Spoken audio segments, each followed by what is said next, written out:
বিসমিল্লাহির রহমানির রহিম।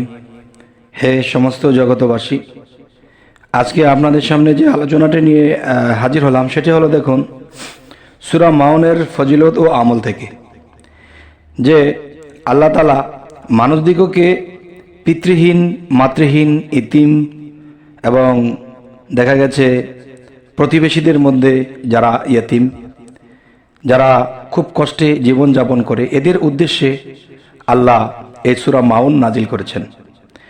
তবে এই সূরা থেকে আপনাদের সামনে কিছু আলোচনা তুলে ধরব। আর সেই আলোচনার মধ্যে তুলে ধরব সেটা হলো যে মানুষের পৃথিবীতে অভাবগ্রস্ত বা বিভিন্ন বিপদ আপদ বা সমস্যা, অর্থনৈতিক, এবং আরেকটা বিষয় হলো যে মানুষ গায়ে শক্তি, সমাজ শক্তি, বিভিন্ন শক্তিতে যখন দুর্বল হয়ে পড়ে, তখন সূরা মাউনের কথা স্মরণ করে তখন কি করতে হবে? প্রত্যহ জোহরের নামাজের বাদে নিয়মিতভাবে এই সূরাটি 41 বার পাঠ করিলে আল্লাহর রহমতে আয় উন্নতি এবং রোজগার বাড়িয়ে যাবে, এবং দেখা গেছে শরীরের শক্তি বাড়িয়ে যাবে, মনের শক্তি বাড়িয়ে যাবে, এবং সমাজ শক্তিও বাড়িয়ে যাইবে। তাহলে মনের শক্তি, শরীরের শক্তি যতটুকুই থাকুক, যদি অর্থনীতি দুর্বল থাকে তো লোকজনে তাকে সম্মান করে না। তাই আল্লাহর রহমতে আল্লাহ এই সূরা মাউনের উসিলাতে এবং 41 বার পাঠ করিলে তখন যথেষ্ট ধন এবং অর্থনীতি তার লাভ হইবে। তখন আস্তে আস্তে সমস্ত শক্তি তার একাত্র হয়ে যাবে, গায়ের শক্তি এবং সমাজ শক্তি, অর্থনীতি শক্তি, এবং তার মধ্যে থাকবে খুবই আল্লাহ ভক্তি। সেটি যেমন মানুষের প্রতি মানুষের সহানুভূতি, মানুষের সাহায্য করার বিষয় তার মধ্যে এসে যাবে। তখন অনেক মানুষ তার পাশাপাশি অনেক সেবা পাবে, সহযোগিতা পাবে, এবং সুজ্ঞান সে মানুষের মধ্যে তিনি দিয়ে যাবেন এবং মানব সেবার কথা তিনি বলে যাবেন। তো সূরা মাউন নাজিল হয়েছে এই উদ্দেশ্যেই, এতিম, অসহায়, যারা পিতৃ মাতৃহীন, যারা পৃথিবীতে জন্মের পর থেকেই তাদের কষ্ট, তাই এদের মাথায় হাত বোলানোর কথা আল্লাহ বলেছে। দেখেন, মানুষ যদি একক তো কম খায় এতে সমস্যা নেই, যদি কোনো মানুষের ভালোবাসা পায়, আদর পায়, তবেই সেই মানুষের মনে আনন্দ পায় যে আমার মাতা নেই, পিতা নেই, তবুও আমাকে প্রতিবেশী যারা আছে তারা আমাকে আদর করেছে, তারা আমাকে ভালোবেসেছে। আর এই কথা আল্লাহ জোর দিয়ে বলেছেন সূরা মাউনে, দুর্ভোগ সেই নামাজকারী, দুর্ভোগ সেই ইবাদতকারী যারা লোক দেখানোর জন্য করিয়া থাকে এবং পিতৃহীনদের মাথায় হাত বোলায় না, বস্ত্র দানে উৎসাহ দেয় না, এইসব ব্যক্তিদের ইবাদত আল্লাহ দুর্ভোগে পাঠিয়ে দিয়েছে। তাই অবশ্যই আমরা এরকম ভুল কাজ কখনই করব না। তবে সূরা মাউনের আরও কিছু গুণ ক্ষমতা আছে, সেগুলো আমরা শিখে নেব, জেনে নেব। যেমন আরও একটি বিষয় আছে, মানুষের নিত্য ব্যবহার্য বস্তুর উপরে বিসমিল্লাহের সহিত এই সূরাটি পড়িয়া দম করিলে উহা যে কোনো ক্ষতি নাশ হইতে নিরাপদ থাকবে। যদি এই পৃথিবীতে এমন কোনো জিনিস আছে যা নিরাপদে রাখা দরকার, এবং সেটি অন্যের স্বার্থে, নিজের স্বার্থেই নয় শুধু, তাহলে সেই নিরাপদ রাখতে হলে তখন সেই সূরা মাউন পাঠ করে তার মধ্যে যদি ফুঁক দেওয়া হয়, তাহলে আল্লাহ সেই ধন সম্পদ নিরাপদ রাখেন। এবং অবশ্যই সেই ব্যক্তির সম্পদ আল্লাহ শুদ্ধ রাখবেন এবং পবিত্র রাখবেন এবং নিরাপদ রাখবেন যদি সেই ব্যক্তি এই সম্পদ থেকে নিজে চলে এবং গরিব মিসকিনদেরকে যারা দান করে এবং এদেরকে অন্ন বস্ত্র দানে তাদের উৎসাহ দেয়। আজকের যে আলোচনাটি আপনাদের সামনে নিয়ে হাজির হলাম, সে আলোচনাটি শুনলে আমাদের সামনের জীবনে অনেক উপকৃত হব। সে আলোচনাটি এমনই হবে যে আপনার মানব দেহের ভিতরে কোন অংশে কি হলে বা কোন অংশে চুলকালে আপনি কি বুঝবেন যে আপনার সামনে কি হতে পারে। অবশ্যই পৃথিবীতে অনেক জ্ঞানীগুণীরা এই জিনিসগুলো প্রমাণ করে লিখে গেছেন, এবং সেখান থেকে আমরা যতটুকু জেনেছি সেখান থেকে আপনাদেরকে কথাগুলো বলবো, অবশ্যই উপকার পাবেন। সেটি হলো, দেখুন, ডান হাতের তর্জনী আঙ্গুলি চুলকালে আপনি কি বুঝবেন? এতে আপনি বুঝবেন যে আপনি শুভ সংবাদ পাবেন। এবার আসি বাম হাতের অনামিকা আঙ্গুলি চুলকালে লোকের সাহায্য পাবেন। আচ্ছা, এবার বাম হাতের তর্জনী আঙ্গুলি চুলকালে সমাজে নেতৃত্ব লাভ করবেন। আচ্ছা, এবার আসি সিনার ডান অংশ চুলকালে কোনো বস্তু হাত ছাড়া হবে।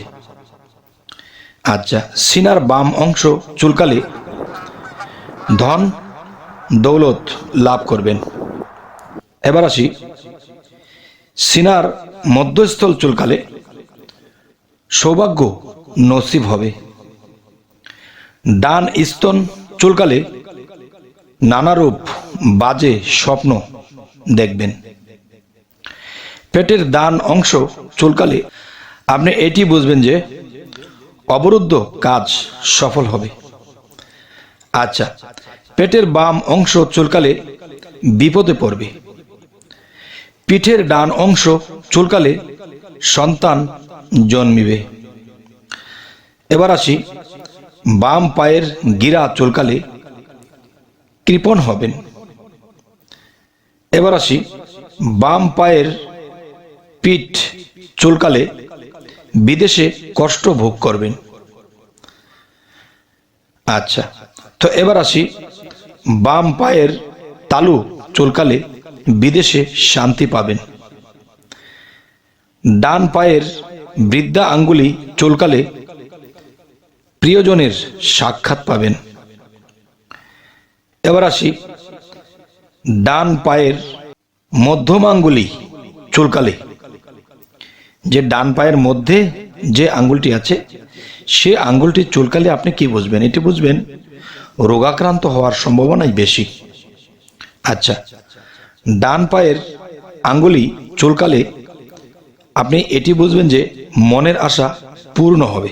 আচ্ছা, বাম পায়ের বৃদ্ধাঙ্গুলি চুলকালে কোনো নতুন কাজ আরম্ভ করবে। কথাটি আবার বলছি, বাম পায়ের বৃদ্ধাঙ্গুলি চুলকালে কোনো নতুন কাজ আরম্ভ করবেন। আচ্ছা, এবার আসি পিঠের মধ্যস্থল চুলকালে ভালো কাজ সম্পন্ন হবে। ডান বগল চুলকালে অশান্তি দূর হবে। ডান কোনোই চুলকালে বিদেশে সাফল্য লাভ করবেন। বাম কোনোই চুলকালে শত্রু বৃদ্ধি হবে। আচ্ছা, এবার আসি ডান পাজর চুলকালে রোগাক্রান্ত হবেন বা চিন্তায় পড়ে যাবেন। আচ্ছা, বাম হাতের পিঠ চুলকালে বন্ধু লোকের সাক্ষাৎ পাবেন। আচ্ছা, এবার আসি বাম হাতের তালু চুলকালে আপনি এটি কি বুঝবেন? এটি বুঝবেন রোগাক্রান্ত হয়ে যাবার সম্ভাবনাই বেশি। আচ্ছা, এবার আসি বাম হাতের বাজু চুলকালে শত্রু পরাজিত হয়ে যাবে। বাম হাতের বৃদ্ধাঙ্গুলি চুলকালে এখানে এটি বোঝার আছে যে গুপ্তধন প্রাপ্ত হবেন। আচ্ছা, এবার আসি বাম হাতের মধ্যমা আঙ্গুলি চুলকালে দুর্নাম বা লোকের ধোকায় পড়ে যাবেন। আচ্ছা, এই জিনিসগুলো যদি আমরা বুঝে চলতে পারি তবে সামনের দিনগুলো আমরা এটি লক্ষ্য করে চলব। আর অবশ্যই আমরা যদি এই জিনিসগুলো খেয়াল করে বারবার রিপিট করে শুনি অবশ্যই মনে থাকবে। তাহলে এটি আমরা সামনে অগ্রসর হলে এটার থেকেও আমরা অনেকটা সতর্কবাণী পেয়ে যাই। কেননা স্বপ্নে অনেক মানুষ অনেক কিছু দেখে সেটা রিচার্জ করে না, অনেক রিচার্জ করতে গেলে এটা স্বপ্ন বোঝে না, কিন্তু এই জিনিসগুলো কিন্তু স্পষ্ট। আল্লাহ কিন্তু একভাবে মানুষকে ইশারা দেয় না, অনেকভাবে দিয়ে থাকে।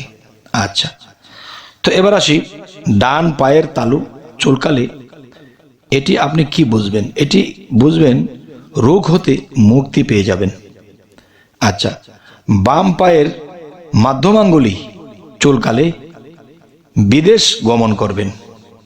আচ্ছা, এবার আসি বাম পায়ের কনিষ্ঠ আঙ্গুলি চুলকালে আপনি রোগাক্রান্ত হয়ে যাবেন।